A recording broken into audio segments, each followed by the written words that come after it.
ഒളിഞ്ഞും തെളിഞ്ഞൊന്നും ഇതിനെ കുറ്റം പറയാതെ ആരും മെനക്കെടുക്കും. അങ്ങനെ മെനക്കെട്ട് കഴിഞ്ഞാൽ അത് എപ്പോഴും ആ പറയുന്നവരെ നാശത്തിലേക്കായിരിക്കും, യാതൊരു സംശയമില്ല. അപ്പൊ ഈ സംഘടന ഇവിടെ 100 വർഷം ഇവിടെ തേച്ചു, അതിന്റെ 100ാം വാർഷികം നടക്കാൻ. ഈ കാലഘട്ടത്തിന്റെ ഇടയിൽ ഏതെങ്കിലും നിലക്കുള്ളതായ എന്തെങ്കിലും മോശമാവുന്നതായ തീവ്രവാദം അല്ലെങ്കിൽ വർഗീയവാദം അല്ലെങ്കിൽ ഇവിടുത്തെ മതസൗഹാർദ്ദത്തിന് എതിരാവുന്ന എന്തെങ്കിലും ഒരു ചെറിയ പ്രവർത്തനോ അല്ലെങ്കിൽ ഒരു പെറ്റി കേസ് പോലും സമസ്ത കേരള ജമീയത്തുൽ ഉലമയുടെ പേരിൽ എവിടെയും രേഖപ്പെടുത്തപ്പെട്ടിട്ടില്ല. അതാണ് ഇതിന്റെ വിശുദ്ധി എന്ന് പറഞ്ഞത്. ഇപ്പൊ നമ്മളെ പല ആളുകളും നമുക്ക് കാണാമല്ലോ, വാട്സപ്പിലും മറ്റൊക്കെ പലരും കൂലിക്കാരായി എഴുതുന്ന പലരെയും നമുക്ക് കാണും. അവരെന്താ ചെയ്തുകൊണ്ടിരിക്കണത്? അവർക്ക് ഇങ്ങനത്തെ പലരെയും നമ്മൾ വിളിച്ച് അന്വേഷിക്കുമ്പോൾ പറയണത്, എനിക്ക് പൈസ കിട്ടുന്നുണ്ട് എഴുതുമ്പോൾ ഇന്ന ആളുകളാണ് ഇതിൻ്റെയൊക്കെ മാറ്ററുകൾ ഉണ്ടാക്കി തരുന്നതൊക്കെയാണ്.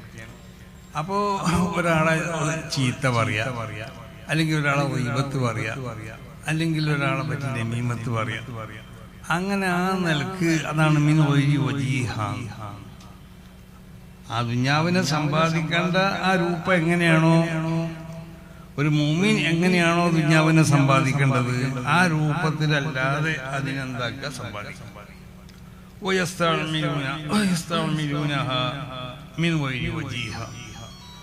എന്നിട്ട് അതിനെ എങ്ങനെയാണ് ദുനിയാവിനെ ഉപയോഗപ്പെടുത്തേണ്ടത്, ഈ രൂപത്തിൽ അല്ലാതെ അതിനെന്താവും ചെയ്യുക, ഉപയോഗപ്പെടുത്തുക. ഇതാണ് ഒരു വിഭാഗക്കാർ. മിൻഹും വാലിമുൻ ലിനഫ്സിഹി എന്ന് പറഞ്ഞു. അതായത് ദുനിയാവ് വേണ്ടെന്നല്ല ഈ പറഞ്ഞതിന്റെ അർത്ഥം, ദുനിയാവ് വേണം. സുഹുദ് എന്ന് പറഞ്ഞാൽ അന്നദുറു ഇല ദുനിയാ ബിഐനി സവാലി, ദുനിയാവിലേക്ക് ഒരു മനുഷ്യൻ അതിനെ കാണേണ്ടത് എങ്ങനെയെന്ന് ചോദിച്ചാൽ ബിഐനി സവാൽ, അത് നീങ്ങിപ്പോകുന്നുള്ള നിലക്കാണ് അതിനെ നമ്മൾ വീക്ഷിക്കേണ്ടതും അതിനെ പരിഗണിക്കേണ്ടതും അതിനെ കാണേണ്ടതും. അപ്പോ ആ ദുനിയാവ് വേണ്ടാന്ന് വെക്കാൻ എനിക്ക് എളുപ്പമായി.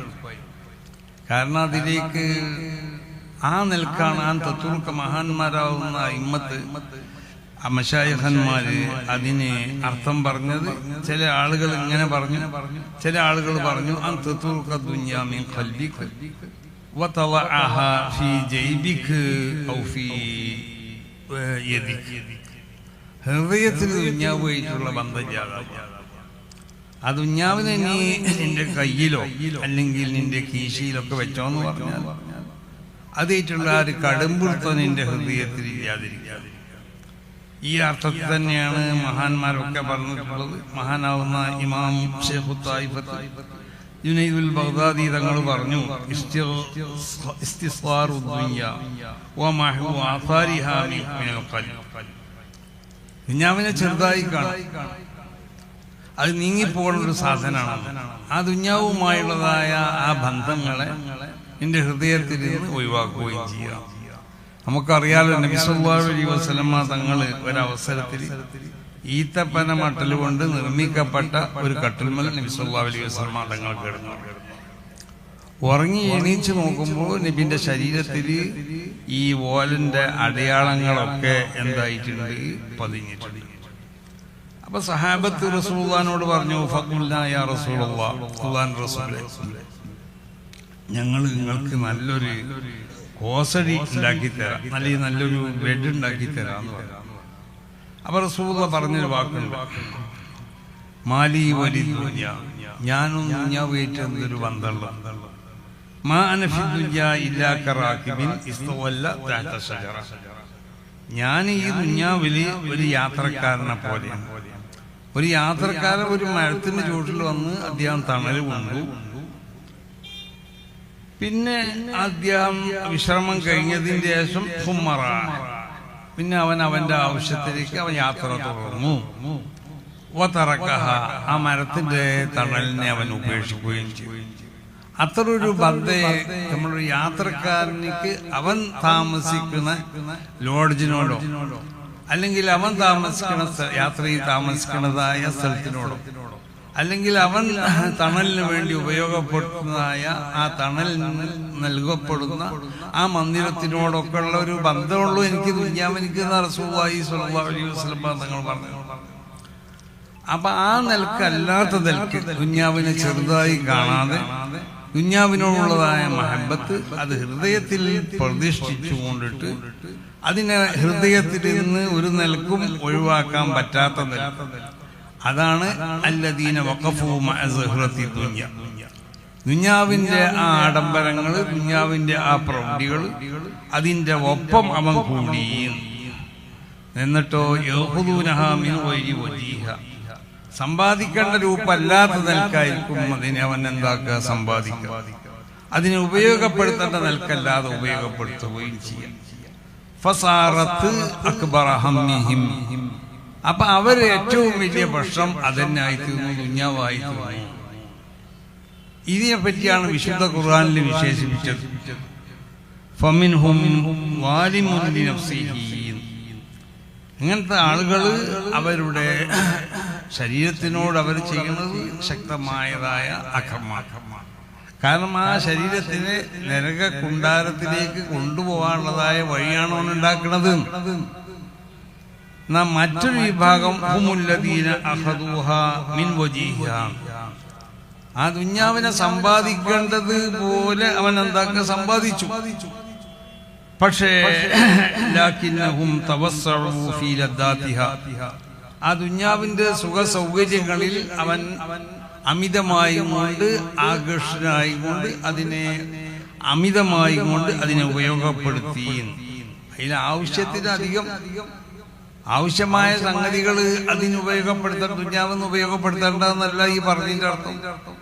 സുഖ സൗകര്യങ്ങളുടെ കാര്യത്തിൽ അവൻ അമിതമായി കൊണ്ടിട്ടുള്ളതായ ഒരു ആർത്തി അവനക്കുണ്ടായി. സമ്പാദിച്ചതൊക്കെ നല്ല നിൽക്കന്നെ.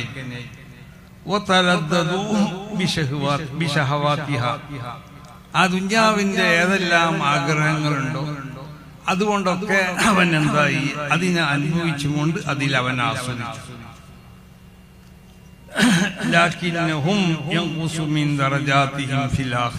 അങ്ങനത്തവർക്ക് ആഖിറത്തില് അവരുടെ ദറജകൾ, അവർക്ക് നൽകപ്പെടുന്നതായ പദവികൾ, ആ പദവികൾ ചുരുങ്ങിപ്പോവും.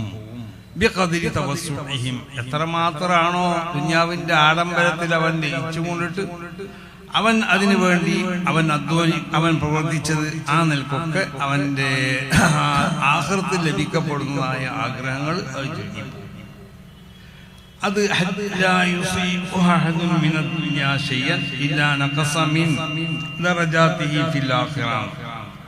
ദുനിയാവിലെ എത്രമാത്രം അമിതമായ സുഖ സൗകര്യങ്ങൾ നമ്മൾ ശരിയായ നിലക്ക് സമ്പാദിച്ച സ്വത്തുകളാണെങ്കിലും ആ സ്വത്തുകളിൽ നിന്ന് അമിതമായ നിലക്ക് ആ ദുനിയാവിന്റെ ആഡംബരങ്ങളിലായി കൊണ്ട് നമ്മൾ എന്തെല്ലാം നമ്മൾ ഉപയോഗിക്കുന്നുണ്ടോ അങ്ങനത്തെ ഏതൊരുത്തനിക്കും ഇല്ലാ നഖസമിൻ ദറജാതിഹി ഫിൽ ആഖിറ, ആഖിറത്തിൽ അവനക്ക് ലഭിക്കപ്പെടുന്ന പദവികൾ അത് ചുരുങ്ങി പോകുന്നു.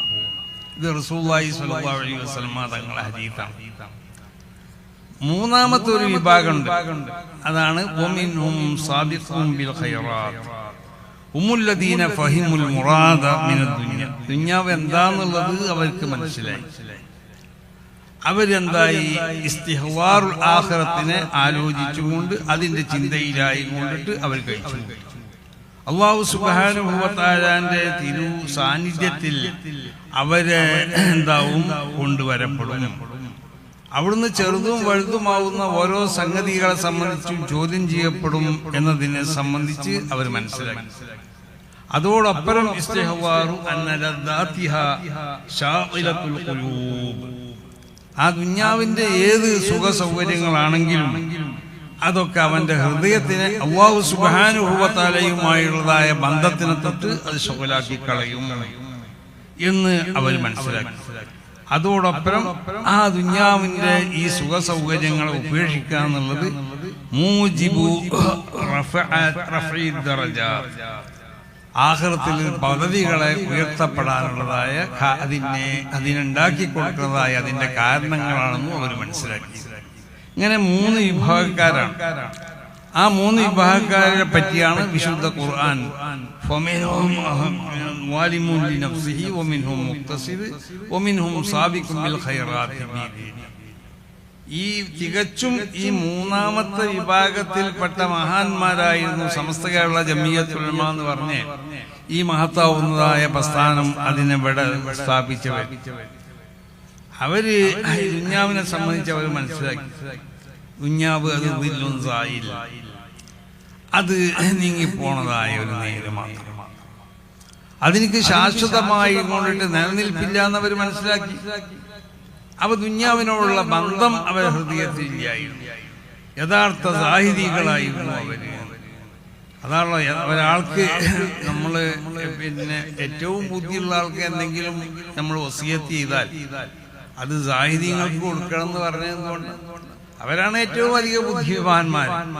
കാരണം ഈ ദുന്യാവ് എന്നുള്ളത് അതിവിടെ നിലനിൽക്കുന്ന സാധനമല്ല എന്ന് മനസ്സിലാക്കി. ദുന്യാവിന്റെ ആഡംബരങ്ങളിൽ അവരെന്തായില്ല, ആസ്വദിച്ചില്ല. ആ ദുന്യാവിനെ അവരെന്താക്കിയെന്നറിയോ, അത് നീങ്ങിപ്പോവും എന്നൽക്ക് അതിനെ ചെറുതായി കണ്ടു. അങ്ങനത്തെ സാബിഖുൻ ബിൽ ഖൈറാത്താവുന്ന ബിഇദ്നില്ല, അങ്ങനത്തെ മഹാന്മാരാണ് സമസ്ത കേരള ജമിയത്തുൽ ഉലമ എന്ന് പറഞ്ഞ ഈ മഹത്താവുന്ന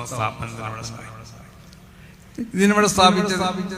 ഇതിന്റെ സ്ഥാപക നേതാക്കന്മാരിൽ പെട്ട മഹാന്മാരാവുന്ന ആരുടെ ചരിത്രം നമ്മളെടുത്ത് പരിശോധിച്ചു നോക്കിയാൽ മഹാനാവുന്ന വരക്കൽ മുല്ലക്കോയ തങ്ങളാവട്ടെ, പാങ്ങിൽ അഹമ്മദ് കുട്ടി മുസ്ലിയാരാവട്ടെ, പറവണ്ണ മൊയ്തീൻ കുട്ടി മുസ്ലിയാരാവട്ടെ, അവരെ ശേഷം വന്ന മഹാന്മാരാവുന്ന അബ്ദുൽ ബാരി തങ്ങളെ പോലെയുള്ള എല്ലാ ആളുകളും അവരൊക്കെ അങ്ങനെയായിരുന്നു. അവർക്കൊന്നും ദുന്യാവില്ല എന്നല്ല പറയുന്നത്, അവർക്ക് മുതലില്ല എന്നല്ല ഈ പറഞ്ഞതിന്റെ അർത്ഥം, മുതലുണ്ടാവാൻ പാടില്ല എന്നല്ല ഈ പറഞ്ഞതിന്റെ അർത്ഥം. ആ ദുന്യാവിനോട് അവർക്ക് ആ നിലക്കുള്ള ബന്ധങ്ങളൊന്നും അവർക്കില്ല. ദുന്യാവിന്റെ സുഖസൗകര്യങ്ങൾ ആസ്വദിക്കാൻ വേണ്ടി വന്നവരാണ് എന്നുള്ള ഒരു ബോധത്തോടു കൂടി എല്ലാവരും ഇവിടെ ജീവിച്ചത്. ദുന്യാവിന്റെ സുഖസൗകര്യങ്ങൾ ആസ്വദിക്കണ്ട എന്നല്ല ഈ പറയുന്നതിനർത്ഥം. ആ ദുന്യാവിനോടുള്ളതായ ബന്ധം അത് ഹൃദയത്തിൽ ഇല്ലാതിരിക്കുക. അങ്ങനത്തെ മഹാന്മാരാണ് ഈ സംഘടന ഇവിടെ സ്ഥാപിച്ചത്. അതുകൊണ്ടാണ് നമ്മളെപ്പോഴും പറയുന്നത്, ഈ സംഘടനയെ ഒരു നിലക്കും ആർക്കും ഈ ലോകത്ത് നശിപ്പിക്കാൻ സാധ്യമല്ല, ഒരു കാലത്തും സാധ്യമല്ല.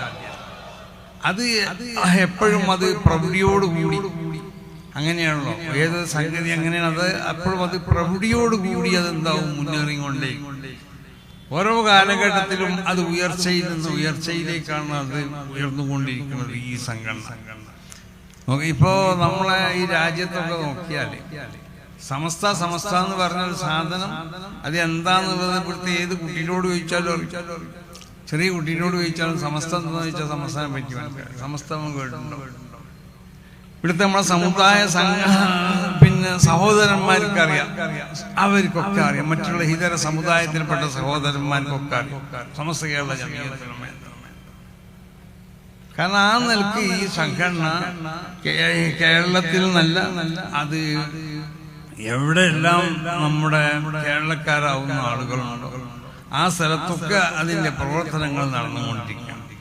ഇത് ലണ്ടനിൽ ഇതിന്റെ പ്രവർത്തനമുണ്ട്, അമേരിക്കയിൽ നമ്മളെ ആളുകൾ ഇതിനു വേണ്ടി പ്രവർത്തിക്കുന്നവരുണ്ട്, നമ്മളെ ഗൾഫ് രാജ്യങ്ങളിലൊക്കെ വളരെ ശക്തമായ നിലക്കുള്ള പ്രവർത്തനങ്ങളുണ്ട്. ഈ കേരളേതര മറ്റുള്ളതായ സ്റ്റേറ്റുകളിലൊക്കെ ഇതിന്റെ പ്രവർത്തനങ്ങളുണ്ട്. 10-15ഓളം ഉപസംഘടനകൾ ഇതിനുണ്ട്. ഓരോ സംഘടനകൾക്കും 5, 6, 7 ഒക്കെ ഉപസംഘടനകൾ വേറെയുണ്ട്. ഇങ്ങനത്തെ ഒരു സംഘടനകൾ ലോകത്ത് എവിടെയുള്ളതെന്ന് പരിശോധിച്ചു നോക്കുകയാണ്. ലോകത്ത് എവിടെ തെരഞ്ഞാലും ഇതുപോലുള്ള സംഘടന കാണാൻ സാധ്യമല്ല. ആ നിലക്ക് ഈ സംഘടന വളർന്ന് പന്തലിച്ചിട്ടുണ്ട്. കാരണം എന്തുകൊണ്ട്? ശരിയായ ഒരു അസ്ലിമലാണ് ഇതിനെ സ്ഥാപിക്കപ്പെട്ടത്. ശരിയായ ഒരു അസ്ലിമലാണ് ഇതിനെ സ്ഥാപിക്കപ്പെട്ടുള്ളത്. വളരെ ഇഖ്ലാസോടുകൂടി സ്ഥാപിക്കപ്പെട്ടതാണ്, നല്ല നിയ്യത്തോടുകൂടി സ്ഥാപിക്കപ്പെട്ടതാണ്. വിശുദ്ധമാവുന്ന ദീൻ, ആ ദീൻ ഇവിടെ സംരക്ഷിക്കപ്പെടണം. അതിന് സംരക്ഷിക്കപ്പെടാൻ വേണ്ടി നായകത്വം നൽകേണ്ടവരാണ് പണ്ഡിതന്മാരാണ്. അതുകൊണ്ടുള്ള അമ്പിയാക്കന്മാരെ വാരിത്തീകൾ എന്ന് നമ്മളെ വിശേഷിപ്പിക്കാനുള്ള, പണ്ഡിതന്മാരെ വിശേഷിപ്പിക്കാനുള്ള കാരണം എന്താണ്? അമ്പിയാക്കന്മാരുമായും കൊണ്ട് അവരിൽ നിന്ന് നുബുവത്ത് സമ്പാദിക്കാൻ നമുക്ക് സാധ്യമല്ല. കാരണം നുബുവത്ത് എന്ന് പറഞ്ഞത് അധ്വാനിച്ചിട്ട് സമ്പാദിക്കാൻ പറ്റുന്ന സംഗതിയാണ്. അത് ഹിബത്തുർ റബ്ബാനിയത്തുൻ യഹബുഹാ ലിമൻ യശാഉ മിൻ ഇബാദിഹി.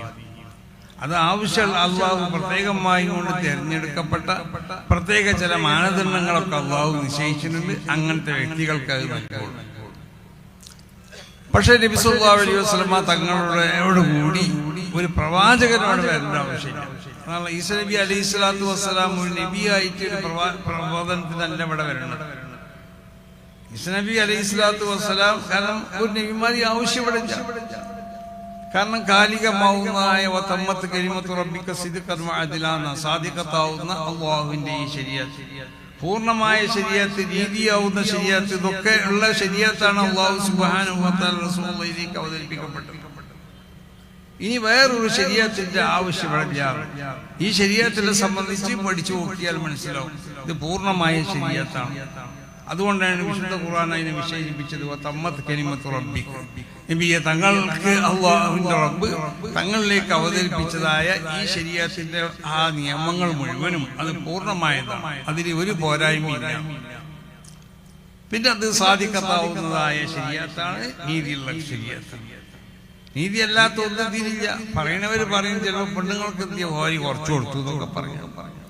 അനന്തരാവകാശത്തില് അത് പെണ്ണുങ്ങളെ കാര്യമൊക്കെ ഏൽക്കേണ്ടത് ആണുങ്ങളാണ്. റിജാലു ഖവ്വാമൂന അലൻ നിസാ എന്നല്ലേ വിശുദ്ധ ഖുർആന്റെ പ്രഖ്യാപനം. സ്ത്രീകളെ സംബന്ധിച്ചിടത്തോളം അവർക്ക് വേണ്ട എല്ലാം ചെയ്തു കൊടുക്കേണ്ടത് ആണുങ്ങളാണ്. അവരെ സാമ്പത്തികമാവുന്ന കാര്യങ്ങൾ ചെയ്തു കൊടുക്കേണ്ടത് പുരുഷന്മാരാണ്. അവരെ വിദ്യാഭ്യാസപരമായ കാര്യങ്ങൾ ചെയ്തു കൊടുക്കേണ്ടത് പുരുഷന്മാരാണ്. അവർക്ക് സാംസ്കാരികമായി ആവശ്യമാവുന്ന കാര്യങ്ങൾ ചെയ്തു കൊടുക്കേണ്ടത് പുരുഷന്മാരാണ്. അവരുടെ ഭക്ഷണം അതിന് ആവശ്യമാവുന്ന സംഗതികൾ ചെയ്തു കൊടുക്കേണ്ടത് പുരുഷന്മാരാണ്. അവരെ ആരോഗ്യത്തിന് ആവശ്യമുള്ള കാര്യങ്ങൾ ചെയ്തു കൊടുക്കേണ്ടത് പുരുഷന്മാരാണ്. അവർക്ക് വീടുണ്ടാക്കി കൊടുക്കേണ്ടത് പുരുഷന്മാരാണ്. അപ്പൊ എല്ലാ കാര്യവും ഏറ്റെടുക്കേണ്ടവർ പുരുഷന്മാരാണ് സ്ത്രീകളെ സംബന്ധിച്ചിടത്തോളം.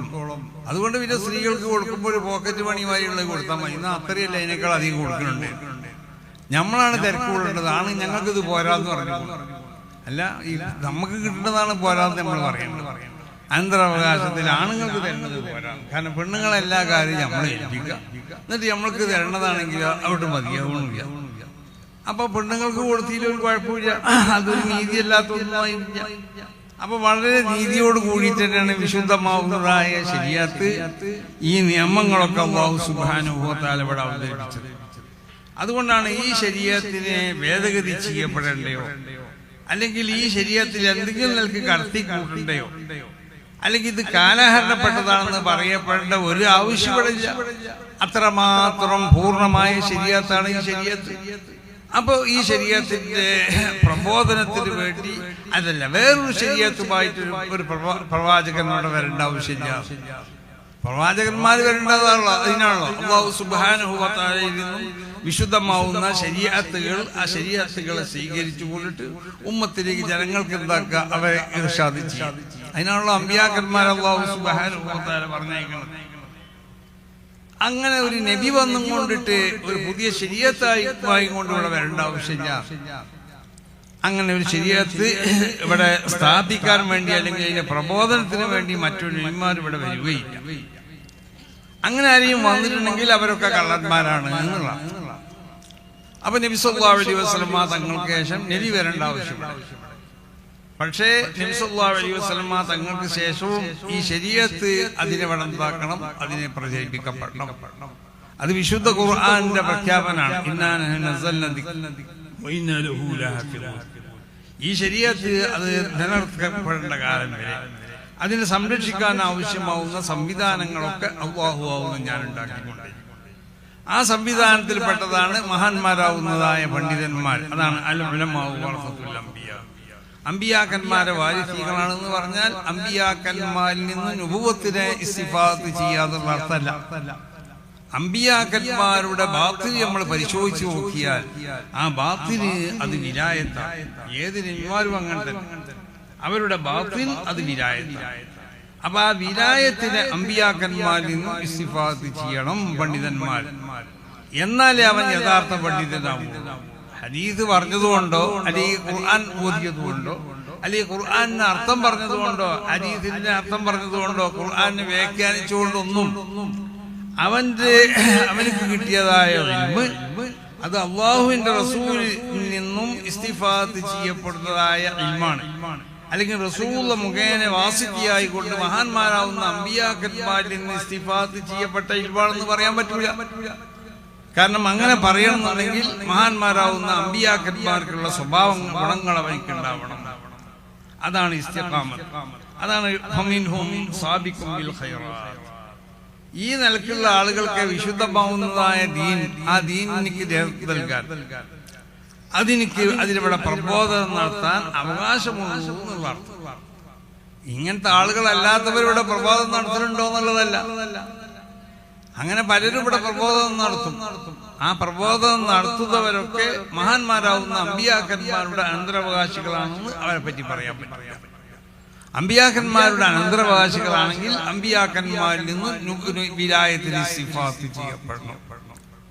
ഈ സ്വഭാവമുള്ള ആളുകളെ ഇന്ന് മഹാന്മാരാവുന്ന സമസ്ത കേരള ജമിയത്തുൽ ഉലമയുടെ നമ്മളെ അതിന്റെ സ്ഥാപക നേതാക്കന്മാർ കണ്ടില്ലേ. കണ്ണിത്ത് ഉസ്താദിനൊക്കെ പറ്റി കേട്ടില്ലേ. മുമ്പർക്ക് ആരെങ്കിലും നീ പൈസ വെട്ടി കൊടുത്താൽ അധികമാണെങ്കിൽ പറയും, എന്ത് എവിടുന്ന് എനിക്ക് കിട്ടി, ഇത്ര എനിക്ക് കൊടുക്കുന്നു. നമ്മളൊക്കെ ഇപ്പൊ അങ്ങനെയല്ലോ, കുറഞ്ഞാലാണല്ലോ പറയേണ്ടത്. വ്യത്യാസം നോക്കി നമ്മൾ അത് വൈകുന്ന എണ്ണി അത് കുറവാണെങ്കിൽ ഇങ്ങോട്ടേ തിരിച്ചു വന്ന് കണ്ട് ഇവിടെ ഇട്ട് കൊടുത്ത് പോകും ചിലവ്. അല്ലെങ്കിൽ അത് വന്ന് കണ്ടിട്ട് പിന്നെ ആളെ പറഞ്ഞേക്കും എനിക്ക് തന്നത് കുറവേന്ന്. അല്ലെങ്കിൽ ആദ്യം ഇത്ര തരണം എന്ന് പറയാൻ വേണ്ടി ചില ഏജന്റുമാരും ചിലർക്കൊക്കെ ഉണ്ടാവും. അല്ല, അങ്ങനെയുള്ള ഇപ്പൊ നടക്കണത്.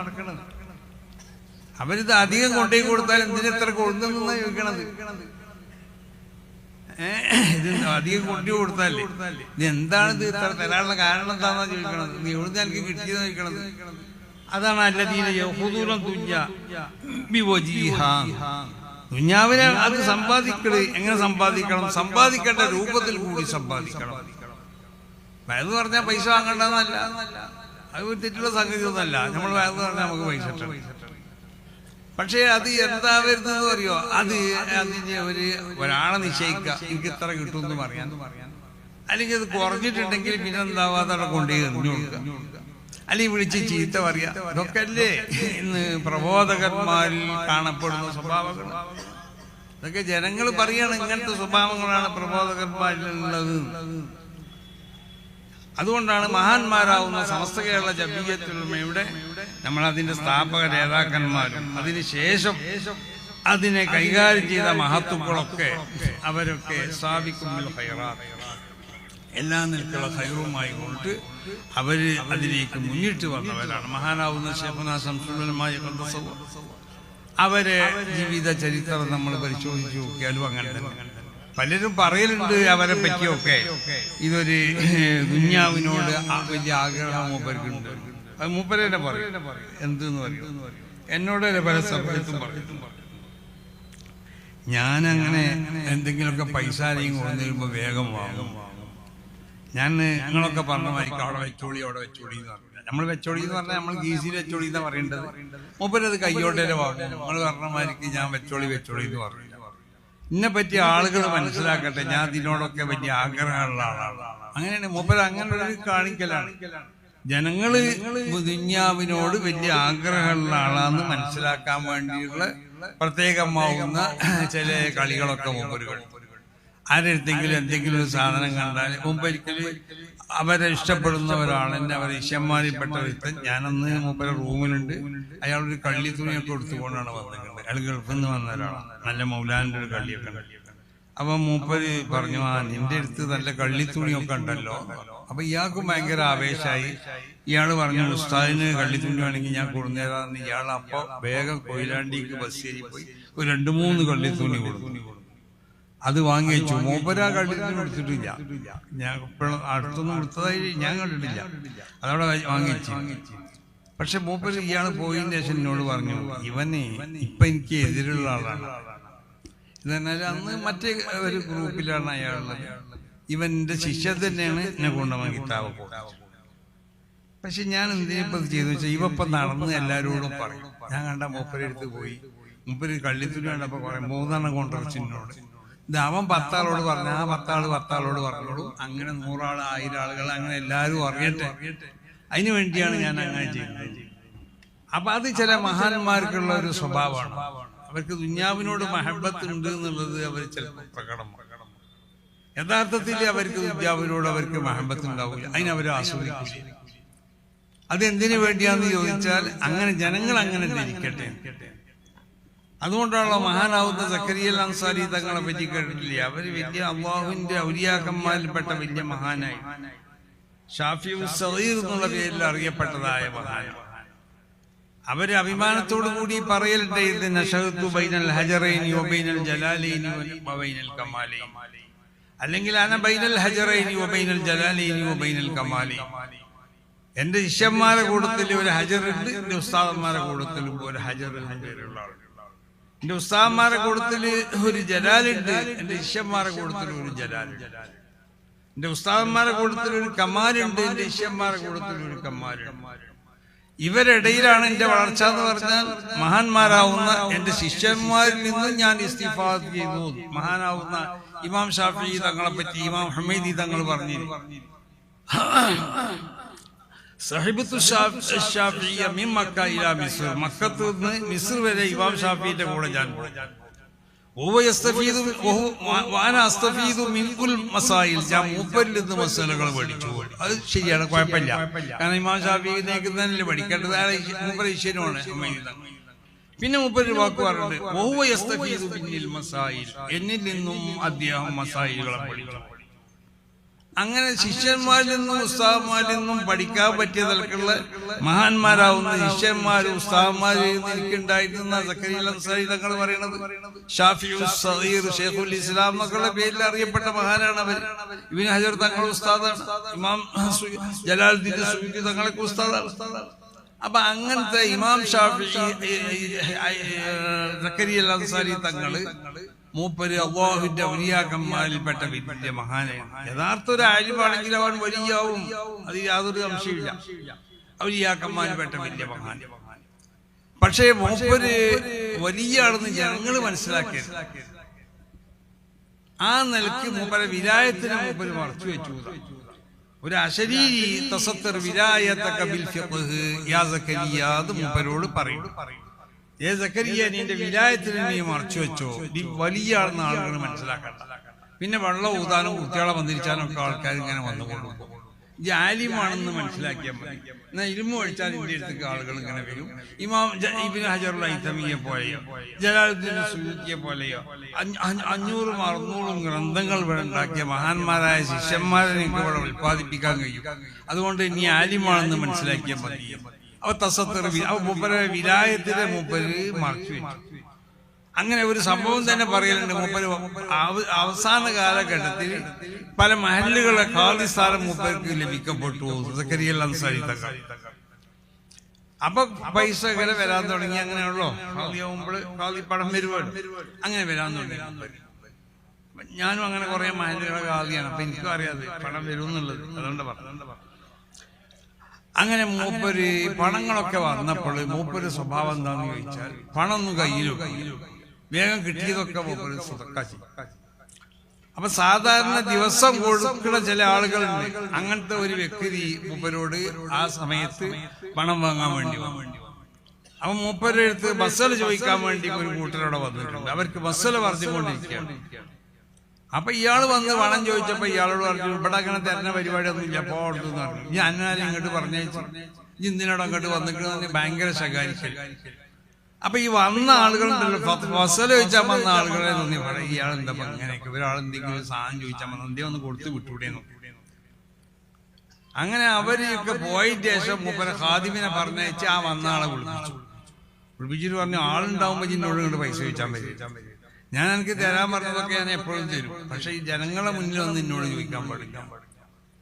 അപ്പൊ അങ്ങനെയാണ് അവരുടെ ജീവിതത്തിൽ അവർ അന്നൽക്കുള്ളതായ ഏതെങ്കിലും നിലക്ക് അവരെ പുകഴ്ത്തപ്പെടുവോ, അല്ലെങ്കിൽ ഏതെങ്കിലും നിലക്ക് അവർക്ക് എന്തെങ്കിലും നിലക്കുള്ള പദവി ഉണ്ടെന്ന് ജനങ്ങൾ ധരിക്കുമോ എന്നൊക്കെ മനസ്സിലാക്കി അവര് മറ്റു ചിലത് കൊണ്ട് അതിനെ മറച്ചു കളയും വിലായത്ത്.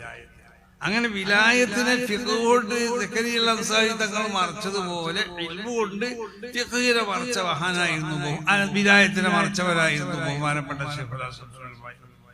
അങ്ങനത്തെ ആളുകളൊക്കെ അല്ലേ നീ നേതൃത്വം നൽകിയിട്ടുണ്ട്. അവരൊക്കെ ദുആക്ക് ഇജാബത്തുള്ള മഹാന്മാരല്ലേ. അവരൊക്കെ ദുആ ചെയ്തിട്ടാണെങ്കിൽ അല്ലാഹു സുബ്ഹാനഹു വ തആല അല്ലാഹുവിന്റെ മഹാന്മാരാവുന്ന ഔലിയായിനിക്ക് അല്ലാഹു നൽകുന്നതായ ഒരു ആദരവാണ്.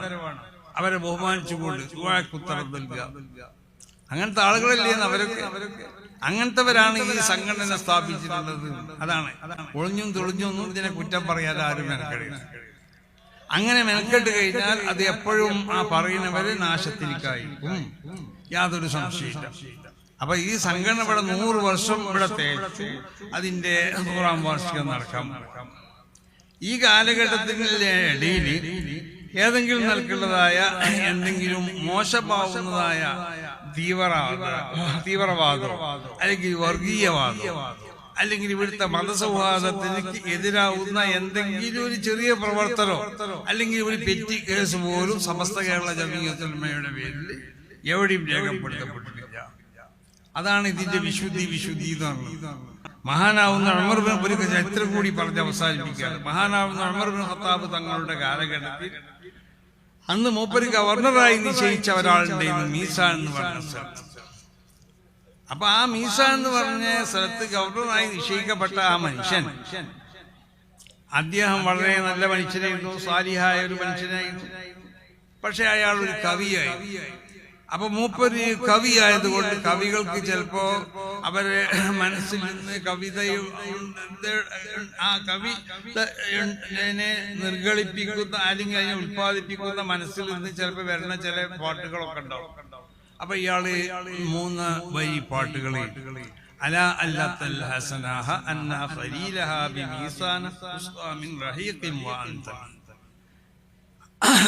ആ സുന്ദരിയാവുന്ന പെണ്ണിക്ക് വിവരം കിട്ടി അവളുടെ മീസാൻ എന്ന് പറഞ്ഞ സ്ഥലത്തുള്ള ആ കാമുകൻ അവനിക്ക് കള്ളു കുടിപ്പിക്കപ്പെടും. അങ്ങനെ കള്ളിനെ പറ്റിയും മൂപ്പര്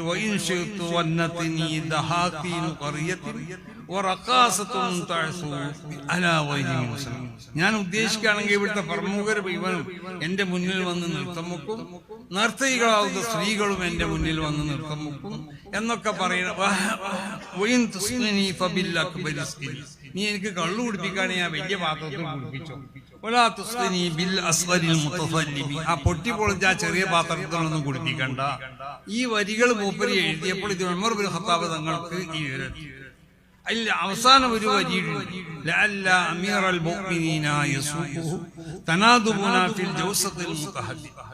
നമ്മൾ സുന്ദരമായ മാളികയിൽ ഇരുന്നു കൊണ്ട് നമ്മൾ ഈ കള്ളു കുടിച്ചാൽ അത് ഉമർ ബിൻ ഖത്താബിനിക്ക് വെറുപ്പാവുന്നു. ഉമർ ബിൻ ഖത്താബ് ഈ എഴുത്ത് കണ്ടപ്പോൾ ഉമർ ബിൻ ഖത്താബ് അയാളെ വിളിച്ചു. ഇയാൾ ഇങ്ങനത്തെ പണിയൊന്നും ചെയ്തിട്ടില്ല, ഇയാൾക്കൊരു കാമുകില്ല, ഇയാൾ അവളെ കൂടെ കള്ളു കുടിച്ചിട്ടില്ല. ഏതെങ്കിലും കാമുകിമാരോട് അല്ലെങ്കിൽ കള്ളു വിളമ്പി കൊടുക്കുന്ന പെണ്ണുങ്ങളോട് വലിയ പാത്രത്തിൽ എനിക്ക് കുടിപ്പിക്കുന്ന, ചെറിയ പാത്രം എനിക്ക് വേണ്ട, പൊട്ടിപ്പൊളിച്ച പാത്രം വേണ്ട എന്നൊന്നും പറഞ്ഞിട്ടില്ല. പക്ഷെ ഇയാളുടെ ആ ഹൃദയത്തിൽ നിന്ന് ഒരു കവിയായപ്പോൾ ആ ഹൃദയത്തിൽ നിന്ന് ഉത്പാദിപ്പിക്കപ്പെട്ട 4 വരികള് ഉമർ ബിൻ ഖത്താബ് കേട്ടപ്പോ എന്താ പറഞ്ഞതെന്നറിയോ? അയാൾ ആ സ്ഥാനഭൂഷണാക്കണിയത് അതിനെ പറ്റൂല. ആ മീസാൻ എന്ന് പറഞ്ഞ സ്ഥലത്തുള്ള ഗവർണർ ഉമർ ബിൻ ഖത്താബ് തങ്ങൾ എന്താക്കി പിരിച്ചു. ഇതാണ് ഇസ്ലാമിന്റെ ഒരു പാരമ്പര്യം എന്ന് പറയുന്നത്.